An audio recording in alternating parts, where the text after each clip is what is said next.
यह भी तो सच है कि देश भर में समस्या तो है ही, हत्याएं होती हैं, बिहार के मजदूरों की हत्याएं होती हैं। आप आसाम से लेकर महाराष्ट्र से लेकर के कश्मीर तक, लेह लद्दाख तक घटनाएं हुई हैं। पक्ष पे कार्रवाई नहीं होना चाहिए। कार्रवाई मनीष कश्यप पे जो हुआ है वैसी कार्रवाई अन्यों पर भी होना चाहिए।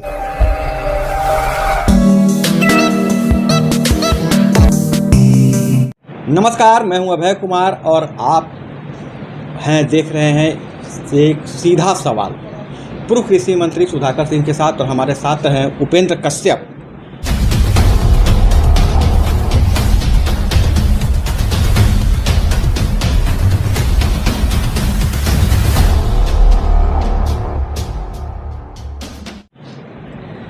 बिहार में युवाओं की एक पसंद है, बिहार बेचैन है, एक ऐसे नेता की तलाश में है जो उनकी तरह बातें करे, जो वो सोचते हैं, जो उनके दिमाग में है, और जो अपनी बातों को ऐसे नेता को में तलाश रहे हैं कि उनका जुबान वह बन पाए। कहीं न कहीं सुधाकर सिंह ने एक छवि बनाई युवा तुर्क की, और बुलक्कड़ नेता की हम नहीं कहेंगे, लेकिन जो इनकी बातों में ऐसा लगा कि हर युवा यही सोचता है ना कि हम यह बोलना चाहते हैं, दिल की बात मेरी है, और जुबान सिर्फ सुधाकर सिंह की है। और आज एमएलसी चुनाव में स्नातक उम्मीदवार के लिए जब यह प्रचार प्रसार के लिए निकले तो इनके तेवर में जरा सा भी कमी देखने को नहीं मिली। तो क्या यह जानबूझ के कर रहे हैं या इनका नेचर ही ऐसा है? हम बात करेंगे। नमस्कार सर। नमस्कार सर। मेरे सवाल आप सुन चुके हैं। कोई भी काम जानबूझ कर करना चाहिए, अनजाने में नहीं करना चाहिए। आज की राजनीति क्या है, लोग बयान देते हैं और फिर जब दबाव बनता है तो लोग मुकर जाते हैं, और शब्द क्या इस्तेमाल करते हैं अनजाने में। मैंने कहा, मेरा कहने का ये मकसद नहीं था। मीडिया ने गलत अर्थ लगाया। जो भी हो, आप दोष तो किसी पर देंगे, या तो अपने पर दोष लें या मीडिया पे लें, दोनों में किसी न किसी को दोषी ठहरा देते हैं। जिन सवालों को लेकर के मैंने बोला है उसके शब्दों के कड़े हो सकते हैं, वो शब्द हल्के हो सकते हैं, नरम हो सकते हैं, इस पर बहस हो सकती है। जिन मुद्दों पे मैंने बोला है, कोई आज तक बिहार में कोई उन मुद्दों पे असहमति नहीं रहा, पक्ष के तरफ से भी और विपक्ष की तरफ से भी। कार्रवाई की मांग क्यों की जा रही है? मैंने क्या कहा, मुद्दे पर नहीं। महागठबंधन के सदस्य होने के चलते नेतृत्व पर सवाल न उठे, इसको लेकर के किसी ने हम पर कार्रवाई की बात की है। किसी आपने कहा कि फला मुद्दा पर उन्होंने ठीक नहीं बोला, इसके चलते कार्रवाई होनी चाहिए, ये किसी ने नहीं कहा। लेकिन जानबूझकर कार्रवाई नहीं की जा रही है ना कि नीतीश को हम दबाव में रखें। नहीं, एक बात तय है कि किसी पार्टी को, महागठबंधन में 7 दल हैं, अगर बिहार के किसी हिस्से में किसी को तकलीफ हो, आम वह सवाल व्यापक हो या छोटा हो, तो सवाल तो शीर्ष पर जो बैठा है सत्ता का, उससे होना ही है, कोई दूसरा तरीका नहीं है। एक नई परंपरा हुई है इस देश में और राज्य में कि मीडिया के भी कुछ बंधु जब समस्या खड़ा होता है तो विपक्ष से सवाल करते हैं, जबकि सच है कि उनको सत्ता पक्ष से सवाल करना चाहिए। विपक्ष तो मुद्दे उठाने के लिए है ही, उस संविधान में उसको लिखा है कि सवाल उठाएंगे। लेकिन ये तेवर आप में आता कहाँ से है? आखिर पीछे कोई तो ताकत है जिस कारण आप नीतीश को खुली चुनौती देते रहते हैं। देखिए, किसी भी राजनेता की असल ताकत उसके पीछे खड़ा हुए लोगों की होती है। खड़ा हुए लोग मतलब कि चुनिंदा लोग नहीं, यह पार्टी का इशारा है, कॉकस नहीं, लोग मतलब मतदाताओं का जो समूह होता है, वो एक ताकत होता है कि उनके जिन सवालों को लेकर के आप एक चुनाव लड़ते हैं, विधानसभा, लोकसभा या छोटा चुनाव भी, मुखिया का भी, तो वो एक ताकत है जिसके ताकत के बदौलत आप जाते हैं सदन के भीतर, बोलते हैं। यही असल मैंडेट भी है बोलने का। इसमें कोई नहीं कह सकता कि किसी के इशारे से। रह गया बात कि जो मैंने बोला, अगर पार्टी के नीतियों के अनुकूल है तो आप फिर सवाल कर सकते हैं कि नीतियों के अनुकूल है तो पार्टी का इशारा है। अभी आपने कहा मंच से कि बिहारी देश के विकास में योगदान दे रहे हैं और बाहर में जाते हैं तो पीटे जाते हैं, तो ये सच मान रहे हैं ना कि इस तरह की घटनाएं होती हैं? देखिए, मैं कह दूं ये सच नहीं है तो मेरे व्यक्ति के तौर पे अक्षम्य अपराध होगा मेरे लिए। और किस राज्य में नहीं, ठीक है, तमिलनाडु का घटना में जो जो लोगों ने दुष्प्रचार किया वो ठीक बात नहीं था, तथ्यों के आधार पे छेड़छाड़ नहीं होनी चाहिए थी।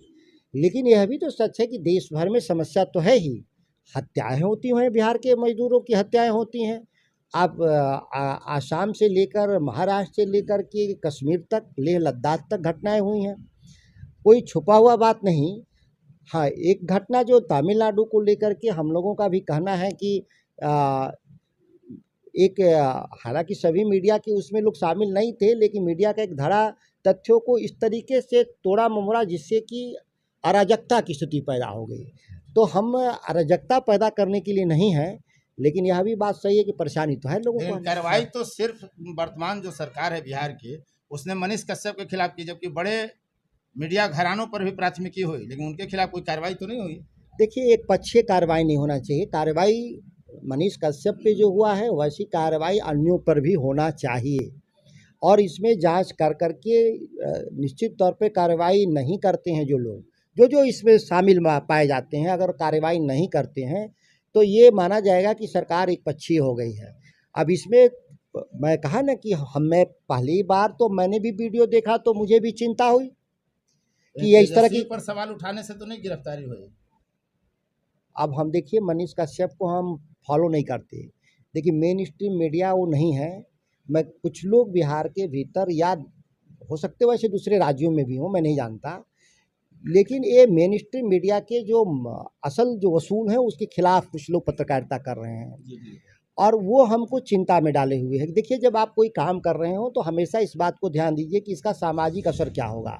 अगर समाज पर उस खबर का अगर फेक है तो बहुत ख़राब असर होगा। मैं इसलिए कह रहा हूँ कि लाखों लोग तमिलनाडु में काम करने वाले लोगों को रातों रात पलायन करने को मजबूर होना पड़ा, और ट्रेनों में चढ़ कर के आने में कई घटनाएं हो गई, हड़बड़ी में चढ़ने में स्टेशन पे हो गया, गिरने से हो गया।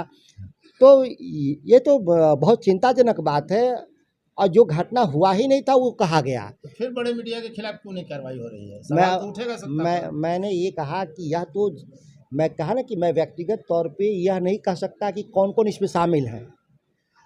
और जैसे कि मैंने यह कहा ना कि आपने जो जब तक लोगों को वीडियो फेक नहीं लगा तब तक तो बहुत लोग शेयर कर रहे थे उसको, ऐसा नहीं था कि वो मीडिया के लोग शेयर कर रहे थे। न्याय की सरकार है जी, और बोलने पर ही रोक आप लोग लगा दे रहे हैं, जबकि आप ये आरोप मोदी पर लगाते हैं कि यहाँ मीडिया बोल नहीं पाती है। तो अब जो कार्रवाई बिहार में हुई, एक एक व्यक्ति पर 17, 18, 20 केस, तो कैसे फिर मीडिया बोलने की? देखिए, यह बात सत्य है कि देश में जो सत्ता में बैठे लोग हैं, देश की मैं बात करता हूँ, वो दिल्ली में बैठे हों, पटना में बैठे हों, कलकत्ता में बैठे हों, बम्बे में, सभी लोग जो सत्ता में बैठे हैं वह मीडिया पर सेंसर लगाए हुए हैं। और आपको याद होगा, भारतीय प्रेस परिषद, मार्कंडे काटजू जी अध्यक्ष थे, तो उन्होंने एक बिहार में 3 सदस्यीय टीम भेजी थी बिहार में, जो 2012 की घटना, और वो कहा था कि बिहार में अघोषित आपातकाल है, मीडिया पर सेंसर और प्रतिबंध है। यह बात रिपोर्ट की, भारतीय प्रेस परिषद का रिपोर्ट है, यह छुपा हुआ नहीं है।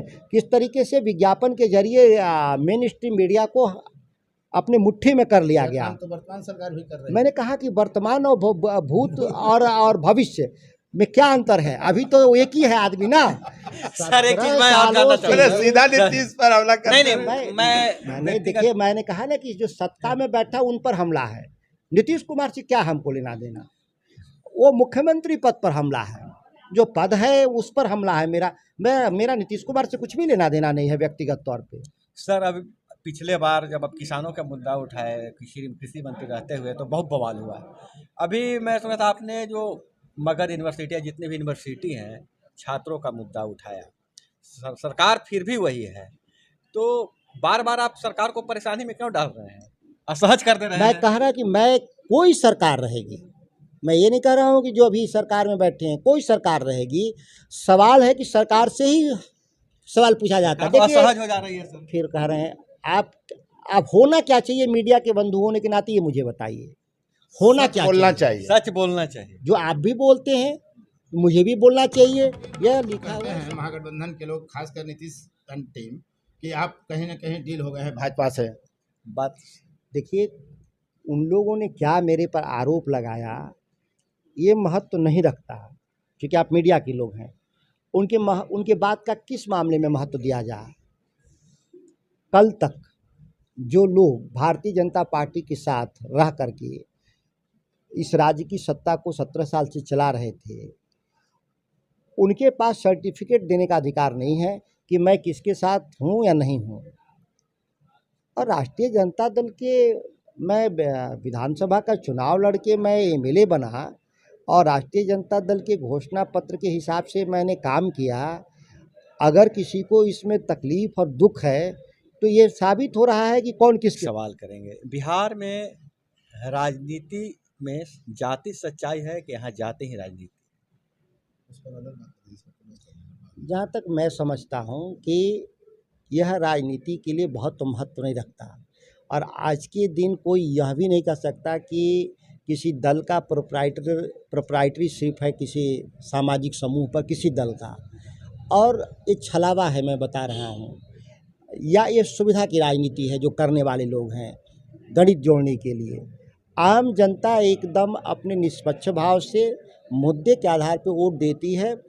फिर बाद में आप देखते होंगे कि यह लोग आरोप लगाते हैं जो हार जाते हैं। वो किसी राज्य में कोई दल हो, वो भाजपा हार जाएगी तो आरोप लगाएगी कि वहाँ बूथ मैनेज हो गया, वहाँ बूथ लूटा गया, या दूसरे दल। मैं नहीं मानता, जनता अपने हिसाब से चलती है।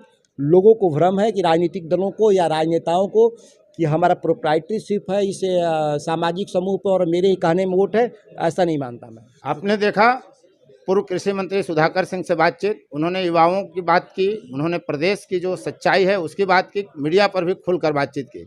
उनसे कई वीडियो आपको इस प्लेटफॉर्म पर मिलेगा। अब तक इस वीडियो में बने रहने के लिए आपको बहुत बहुत धन्यवाद।